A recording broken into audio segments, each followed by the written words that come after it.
Hello everyone. In this lesson, we will talk about area between the two curves.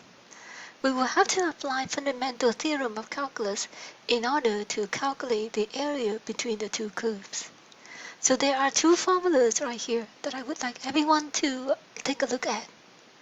Alright, so first of all, you see that in one area, you have the integral from a to b, and you have a function y2 minus y1, and here I have the differential factor as dx.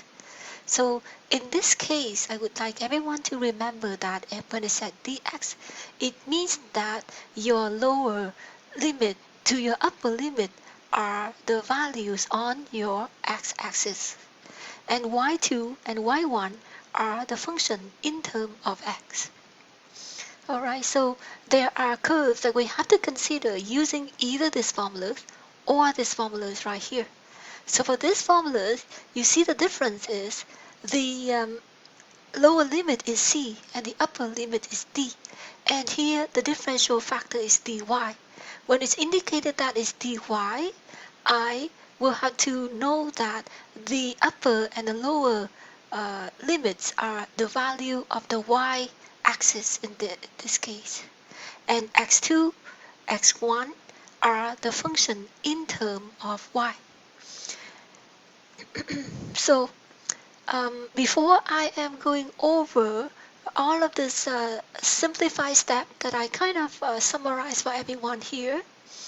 Okay, so don't forget in most of our calculus lesson, I really want to simplify the calculus into the very simple steps and formulas for everyone to follow. So I will go over this in a minute. However, before I do that, I would like everyone to take a look at the diagram that I drawn for everyone down here. Okay, so now you see the formulas that you see above, which I just went over for everyone, will associate with one of the diagram right here. So in this case, I would like everyone to take a look at this curve, okay? So you are having the function x1. So follow the pointer that I show everyone. So this is your function x1, and here's your function x2. And this is called the horizontal element. So your horizontal element is represented by dy. So whenever you see dy, d is more like a difference, like you take y2 minus y1. Okay, so your c and d will be your lower and your upper limit associated with your y-axis. So this is the point of intersection of these two functions. So if I draw like here, I should have the value for C and for D. Okay, so let me make sure that I have a straight line. Okay, so here is my point of intersection right there and right there. So I'm going to click on here to make sure that this is the point of intersection, and this is also the point of intersection. And if I project it to the y-axis, this should be my value as C. And if I project it to the y-axis here, so this should be my value for D. So now you see the upper limits and the lower limits are associated with the y-axis. That's why you have dy. So what does x1 represent? Okay, so x1 represented by the function in terms of y. So I can say f1 of y. Okay, so x2 can be f2 of y. Right. Okay, so you see that this is the function in terms of y, function in terms of y, then you integrate in terms of y because you have a differential factor of dy. So basically, when you are finding the area between the two functions, what you have done is you add all of these horizontal elements together. Okay, before I explain any further, I would like everyone to imagine this. See, if I pick 2 points on this graph, okay, I pick this point here and this point there. If I pick it closer enough, I can have like a straight line, right? So that's the theory in mathematics. A curve is actually consists of thousands and thousands of millions of the little straight line.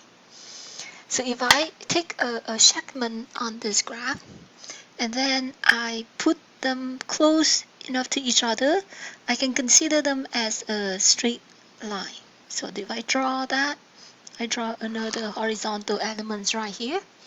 You see that this is another dy that we are talking about. So if you have the sum of all of these horizontal elements, if you add them all up, cover the entire areas here, then you have the measurement for the area that enclosed within these two functions. So basically, this integral sign here is representing the sum. Okay, so area of this segment that I'm going to show everyone. Okay, so this is the area that you have to look for. Okay, so here is the area, right? So this is the area between the two functions, x2 and x1. And in order for me to calculate this area, I will use the concept of integration, or I use Fundamental Theorem of Calculus. So the point of intersection for these two curves will be C and D. So I will start from C to D as the lower limit to the upper limit. Then I will take the two functions and subtract each other, and I integrate that in terms of its variable. So the next step you probably want to ask me is, how do I know when I take x2 minus x1, or how do you know that you take x2 minus x1, or what happens if I take x1 minus x2? So there, in fact, a trick. So I would like everyone to pay attention to this. I ask everyone to pay attention to this one right here. So because you are working with horizontal element, then you take the right function, subtract the left function. So the function on the right, subtract the function on the left. Okay? And integrate the function in terms of y. You solve for the point intersection and use values of y as your upper and your lower limit. Alright, so you take the right function, subtract the left function. So the function further to the right, we subtract the function to the left. Okay, so you take x2 minus x1. So what happens if you cannot use the horizontal element in this case? Okay, so if you cannot use the horizontal element, you will use the vertical element. So then, in this case, I will have another function as y2, and then I have another function as y1. And for this particular shape of these two functions and the way they shape on this quadrant, I think I should use the vertical element. If you use vertical element, your variable has to be in terms of x. Why is that? Because now I'm going to point to you the point of intersection, which is this point of intersection right here and this point right here. If you project it to the x-axis, you will have a and b. Okay, so I project this point to the x-axis. I will have the upper and the lower limit, so a and b. Again, the same concept apply. If I pick two points on this graph, and then if they are close enough for me to say that they actually form a straight line, then I can draw another rectangle here for everyone. See, so this rectangle here, so the sum of all of this rectangle will add up to be the area between these two functions. So because I'm working with the vertical element representing dx. Dx is just a difference in x, right? So you take x2 minus x1 in this case. So therefore, you're having dx as the vertical element, and this vertical element representing that you have to work with a function in terms of x. So basically, I can write y2 as f2 of x, and then y1 as the f1 as a function of x, and I integrate in terms of x as well. Okay, so this is called the vertical element. So I will use this terminology throughout the entire lesson, and this one is called the horizontal element. Okay, so at this point you probably ask me another question. So how do you know when to use the horizontal element and when to use your vertical element? Okay, the concept goes back to what I explained earlier, is that if I pick 2 points on this graph, they are close enough for me, then they will form a straight line. Okay, so with the straight line, I can draw like a rectangle, another rectangle, so many of this rectangle here, then I can add them up to be the area for this uh, in this enclosed area within this two function. All right, okay. So now, why do I use horizontal element? Because doesn't matter where I put this horizontal element, it must touch both of my functions. Okay, so I place it here. I place the horizontal um, element right here. Okay, so you see that I have make sure that they touch both of my function. Okay, so let's say you decide to use your vertical element. So if I actually place my element right here, so I just want to make sure that I can erase this later. Okay, so right here, and then I pull it down to make another rectangle. But with this rectangle, you see that it only touches my function x1. So in this case, you know that it doesn't work. Okay, it doesn't work. So now I just want to make sure that I take that element away here, because I don't think it's the correct one to use in this type.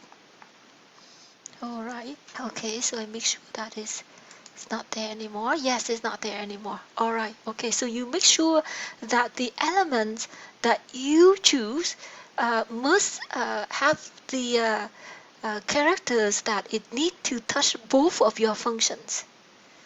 Okay, so that is very important factor in this case. So if you choose the wrong one, you won't be able to integrate. Okay, so if you choose the right one, you'll be able to integrate, because it's not easy to integrate any functions. There's special rule for that. You don't want to choose the element or create this integrand when you cannot integrate your integral. So for this diagram, you see that if I am choosing the vertical element, then I see that doesn't matter I place this vertical element, it touches both of my functions. Okay, so if you start choosing the horizontal element, and let's say you pick the point right here, and you pull it right next to there, okay, then you connect that to a point. So let's say I pick the 2 points. So I will pick this point here, and I pick this point right there. So if I connect these two, you see that the element that I've drawn only touches this function y1. In that case, I know that I make a mistake, okay? That is the element that I cannot choose. Alright, so I summarize to everyone in all of this writing, and I know that in mathematics, it's hard to read all the writing. You'd rather get right into the calculation part of it, but I summarize everything here. So let me quickly go over what I have written here for everyone. So the first important step is you know that you must apply Fundamental Theorem of Calculus. To apply the Fundamental Theorem of Calculus to calculate area between the two curves, you must have the limits to work with, or the definite integral. And how do we find this upper and lower limit? It depends. Okay, depends on what type of function that we have, and we need to calculate the point of intersection between these two functions. Then the point of intersection will be our upper and lower limits in this case. But which point do you choose, x or y? So which point? So in that case, the most important part is to decide which element, horizontal or vertical, you are going to use.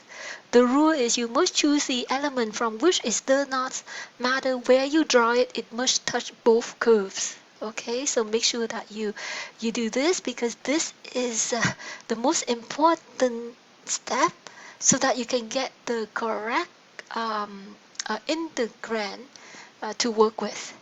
So most of the time, if you chose the wrong element, I can guarantee that your integrand will not be able to integrate, because we have to have the correct integrand, and we only learn so many rules to integrate. So we make sure that we are able to integrate what we develop. All right. So this step is very important. And then after that, the element that you chose will decide whether you work with function in terms of x or function in terms of y. Okay, so obviously you have to rely on the x or the y in this case. So the point intersection will be your upper and your lower limit. So once you decide what element to use, you know exactly what formulas you need to use. So if you are using the vertical element, you know that you are working with dx, okay, your function in terms of x. So that's why you are going to take the upper function, you minus the lower function in this case. If you are choosing to use the horizontal element, okay, then your upper and your lower limit will be the values for y. Your function has to be in terms of y, and then you integrate the function in terms of y, take the right function, subtract the left function, and solve for the point intersection, and use the value of y as your upper and lower limit. Alright, so I know that I spent the last 17 minutes just talking about the theories behind calculating the area between the two curves. Now, I hope what I'm going to do next in this example will clarify what I have summarized above for everyone. Alright, so let's work with this example. So first of all, again, step number one, and decide what element you are going to use. Okay, so I give everyone a rough graph for these two functions. So you know that y equal to 12x minus 3x squared is the parabola, and this is the straight line. So then I would ask everyone to try to identify your correct function to work with. So this is the parabola. Okay, so the parabola opens down. Therefore, you see that the coefficient in front of x squared is a negative value. So 12x minus 3x squared. Okay, you have a parabola opens down, and the coefficient in front of your x squared is a negative value. So therefore, you have it shaped down like this. Now, the next one is the straight line. So this one right here is your straight line. So this function will be y equal to 3x minus 12. Alright, so the first step is to identify what elements you are going to use. So in this case, I strongly recommend that everyone using the vertical element. So let me draw that vertical element for everyone. If I draw this vertical element, see, doesn't matter where I put this elements, I touch both of this function. So I place it here. If I place it here, see there, I place there and there, I have them all as the touch both curve, and I draw the arrows so that I can tell everyone that you are taking the upper limit, subtract the lower limits. So how do you recognize which one is upper and which one is lower? Then I strongly recommend that everyone shade it in the area that you have to find. So here, I'm shading in this area I have to find. And within this shaded green area, I can see which function is the upper one and what function is the lower one. Okay, so within this green area, you see the upper one has to be your parabola, which is now, I will call it as y2. And my lower function is the straight line, so I call this one y1. Okay, so if you don't take a look within this green area, you may think that, okay, my upper function is a straight line because it goes all the way up here, and then my parabola is all the way down here. No, it doesn't work that way. It's a very good idea to actually shade it in your area, and then within that area you see that is the upper minus the lower. Okay, so let me make sure that this one has to be dx. Okay, so dx, because I will find the two values for x in this case. So now the point of intersection. Okay, so the point of intersection will be this 2 point. That means I will have to use some algebra to solve it. However, before I do that, I would like to verify to everyone that I am going to use vertical element. Okay, so therefore I am going to work with this formula, integral from a to b of y2 minus y1 as a function of x. Okay, so and then I already identify my upper one, which is the parabola, and my lower function is the straight line. So area will be the integral from a to b, and then I will have to take the upper limit, which is 12x minus 3. I mean the upper function, subtract the lower function. So all of this should be dx. Okay, so let me make sure that I get the bracket correct. Okay, so here's my dx. Okay, so let's simplify our integrand. So 12x minus 3x squared minus 3x plus 12. Okay, all of it as dx. So basically what you want to do is you want to simplify your integrand before you want to integrate. So this and this combine. So I should have 9x subtract 3x squared plus 12 dx. Okay, so we leave this one for now. And I'm going to solve for the point of intersection.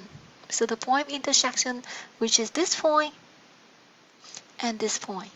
Okay, so I need to calculate this. So let me point it here that I need to find that point of intersection. To find the point of intersection, you are going to let y2 equal to y1. So I am going to write that I'm going to solve for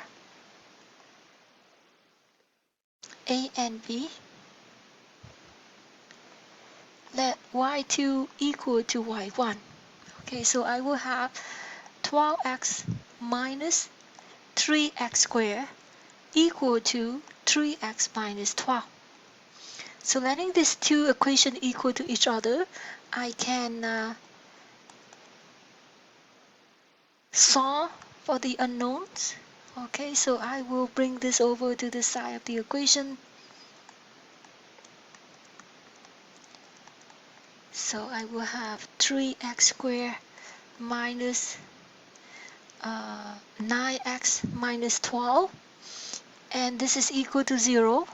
I can simplify my quadratic equation, divide everything by 3.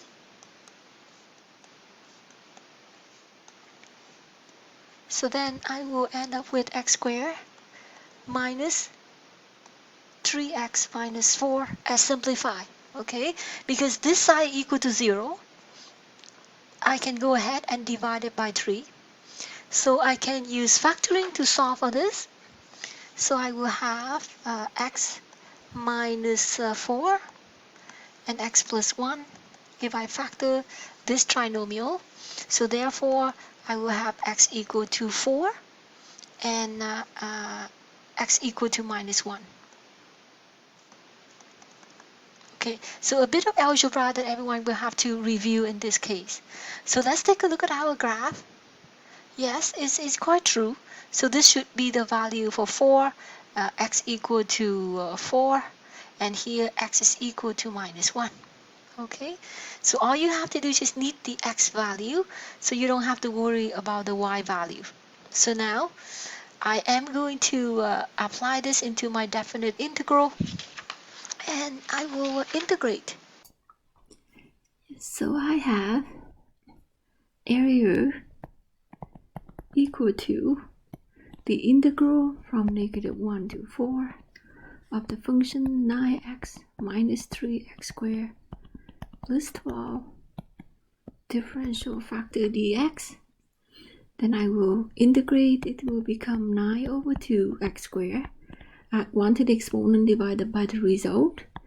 And add 1 to 2, I will get 3, so 3 divided by 3x cubed and plus 12x. Evaluate from -1 to 4. And I will make sure that I will write f of 4 subtract f of -1. And you can see that one and that one can cancel out. So I should have area equal to 9 over 2 times 4 squared subtract 4 cubed plus 12 times 4. Subtract that with 9 over 2 minus 1 squared minus of -1 to the exponent 3 plus 12 times -1 and close the bracket. And we are going to double check that this is actually f4. This is our capital F of -1. So where the x is, it will be replaced by 4. Where the x is 4. Where the x is will be replaced by -1, -1, -1. Okay. So this will become 4 squared, 16. So that will be 72 minus 64 plus 48. Okay. So this will give me positive 9 over 2. This should give me a positive 1 in this case. And that is the -12. Okay, so don't forget -1 squared is positive 1 times this should be just 9 over 2. -1 to the exponent 3 is -1. So -1 times negative the front will make that a positive. Okay, so in this case I should have 56. And here I should have subtract 13 over 2 as a minus. So with this 2 I should have 56 plus 13 over 2. So my answer should be 125 divided by 2 units square for this area. Alright. Thank you everyone.